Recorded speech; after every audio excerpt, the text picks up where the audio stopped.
한국문화 콘텐츠연구원 소쿨국장의 불교로 세상 읽기입니다. 오늘 들으실 이야기는 2000년 8월 3일에 광주광역시에 소재한 각화 종합사회복지관에서 전남 장흥에서 태어난 당시 88세의 김수녀 씨가 구술한 것을 체록한 것입니다. 어머니가 선한 공덕을 쌓음에 딸에게 복이 되었고 복을 받은 딸이 어머니의 은혜를 잊지 않고 효성으로 되갚음에 어머니가 감흡했다는 내용입니다. 구독과 좋아요 부탁드립니다. 고맙습니다. 그러면 시작하겠습니다. 옛날 전라도 장흥의 어떤 마을에 남편도 없이 어린 딸 하나만 데리고 사는 여인이 있었습니다. 그 여인은 청상에 혼자가 되어 손바닥만한 깡빼기를 부쳐먹고 살았기 때문에 항시 먹을 것이 부족하였습니다. 그래서 어려운 살림살이를 꾸려나가기 위해 부잣집에 방아품을 팔러 다녔습니다. 일해주고 나면 그 부잣집에서는 품삯으로 돈 대신 쌀에기를 주었습니다. 여인은 이 쌀에기로 밥을 해서 먹고 나머지는 모아두었다가 인근에 있는 절의 스님이 시주를 오면 모두 보시하곤 했습니다. 어느 해 봄날이었습니다. 여느 때와 같이 인근 절의 스님이 탁발을 왔습니다. 스님들의 시주 포대는 대개 바랑 속에 서너 개 있기 마련인데 그것은 쌀, 보리쌀, 그리고 찌지 않은 날보리 등을 구분하여 받기 때문이었습니다. 하지만 보통의 여염집에서는 웬만큼 힘들어도 스님에게 온전한 쌀을 주는 것이 보통입니다. 그러나 이 집은 워낙 가진 것이 없어서 쌀에기로 주는데 그 사정을 잘 알고 있는 스님이 여분으로 가지고 다니는 포대를 꺼냈습니다. 그런데 스님이 포대에 밑구멍이 뚫려 있는 것을 미처 몰라서 쌀에기를 붓자마자 그냥 바닥으로 쏟아져 버렸습니다. 스님은 농민이 땀 흘려 수확한 귀한 곡식이라 한 알도 허투루 할 수 없었습니다. 그래서 스님과 여인은 땅바닥에 쪼그리고 앉아 하루 내내 바닥에 쏟아진 것을 흙이 묻지 않게 후 불어가며 일일이 주었습니다. 쌀에기를 다 줍고 나니 날이 이미 어두워져서 절에 돌아갈 수 없게 되었습니다. 그래서 스님은 여인에게 하룻밤 머물고 가기를 청하였습니다. 날이 너무 저물어서 그러는데 하루 저녁만 유숙하고 가면 어떨까요? 그 말을 듣자 여인이 얼굴을 붉혔습니다. 스님의 청을 어찌 따르지 못하겠습니까? 다만 단칸방인데다 집이 워낙 누추하여 스님께서 불편해하시지 않을까 하는 것이 염려될 따름입니다. 스님이 화한하게 웃으며 답했습니다. 무슨 말씀을 그렇게 하십니까? 이 정도면 소승에게는 대거리입니다. 하룻밤 유숙을 승낙받은 스님은 집 안으로 들어서더니 윗목에 꿇어앉아 시주의 공덕을 찬양했습니다. 보살님이 이렇게 좋은 공덕을 쌓으니 어느 날 아침 갑자기 대나무가 자라났어. 대낮에 꽃이 피는데 그 대나무가 바로 궁궐의 제목갑니다. 얼마 지나지 않아 왕의 나무 제목이 될 것입니다.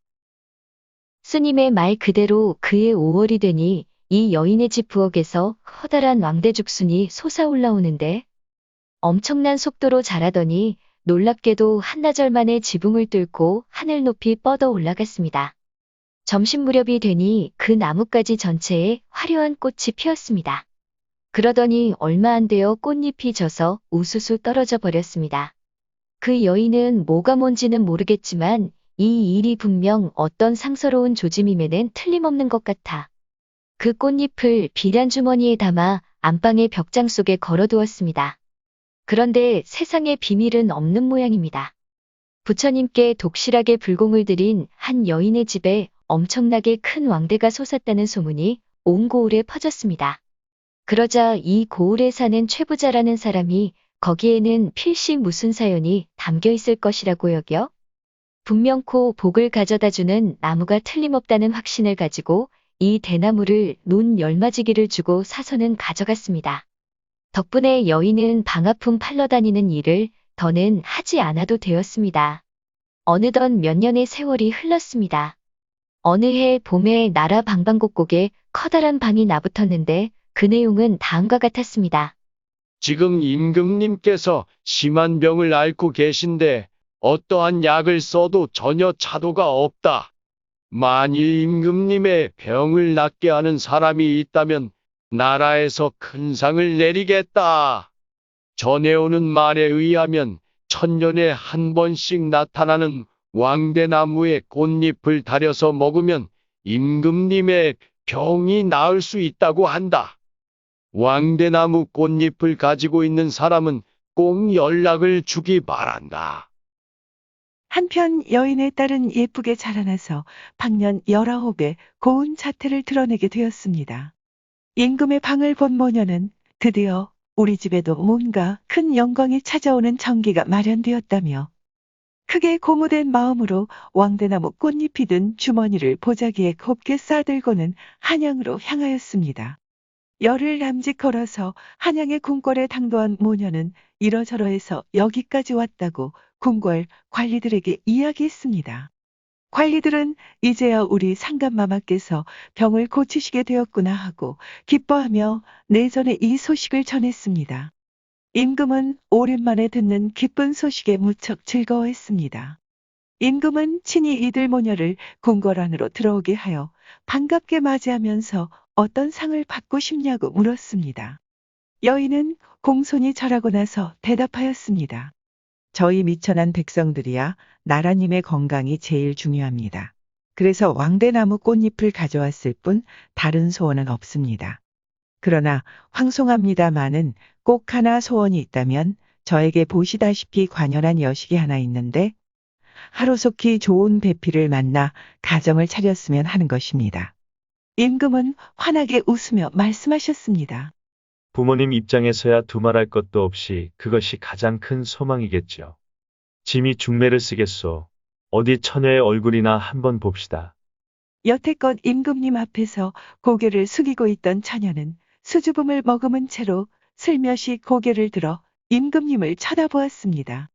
처녀의 너무나 고운 자태에 임금은 그만 나지막하게 탄성을 질렀고 처녀를 자신의 왕비로 점찍었습니다.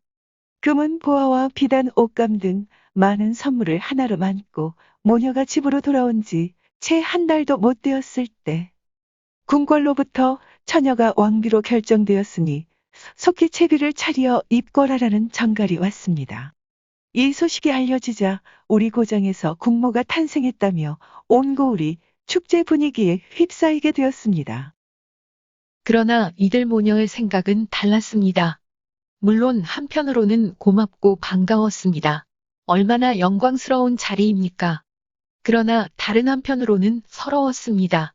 서러운 이유는 딸이 왕비가 되어 좋기는 하나 청춘의 신랑을 잃고 오로지 딸 하나에 모든 희망을 걸고 살아왔는데 이제 떠나보내면 귀한 몸이 되어 다시는 만날 수 없을 테니 무슨 낙으로 살아야 할지 막막하였기 때문입니다. 여인은 딸이 왕비가 되기보다는 차라리 평범한 농사꾼의 아낙이 되어 자기 근처에서 살기를 바랐습니다. 이것은 딸도 마찬가지였습니다. 평생 자신을 위해 온갖 고생을 마다하지 않은 어머니를 놓아두고 어떻게 떠날 수 있을지 걱정이 태산 같았기 때문입니다. 그러나 그때는 임금의 명령이 곧바로 국법이었던 시절입니다. 날짜가 닥쳐오자 딸은 떠나갈 수밖에 없었습니다. 딸은 왕비가 되어 화려한 궁궐에서 갖은 호사를 누리며 살게 되었지만 마음 한편에서는 항상 고향에 두고 온 친정 어머니가 걸렸습니다. 마음의 병이 깊이 들어 젖은 볏짚 태우듯 하루하루 세월을 보내던 어느 날 저녁, 왕비는 시름에 쌓여 자신의 답답한 심정을 자기도 모르게 입 밖에 냈습니다. 사랑하는 나의 니마, 하늘 같은 나의 니마, 열매만 살리려 말고 뿌리까지도 좀 살게 해주소서. 지나가다 이 말을 들은 임금은 왕비에게 물었습니다. 말투가 애잔한 것을 보니 당신에게 무슨 말 못할 근심이 있는 모양인데 나는 무슨 소리인지 하나도 알아들을 수가 없소. 짐에게 그 내용을 한번 이야기해 보시오. 임금이 독촉하자 왕비는 그제야 자기 마음을 털어놓았습니다. 마마께서도 아시다시피 수첩에게는 늙은 모친한 분이 계시지 않사옵니까? 저만 궁궐로 훌쩍 떠나와 소첩의 친정어머니는 매일 밤낮을 병고와 외로움으로 눈물 속에 홀로 지내고 계시옵니다.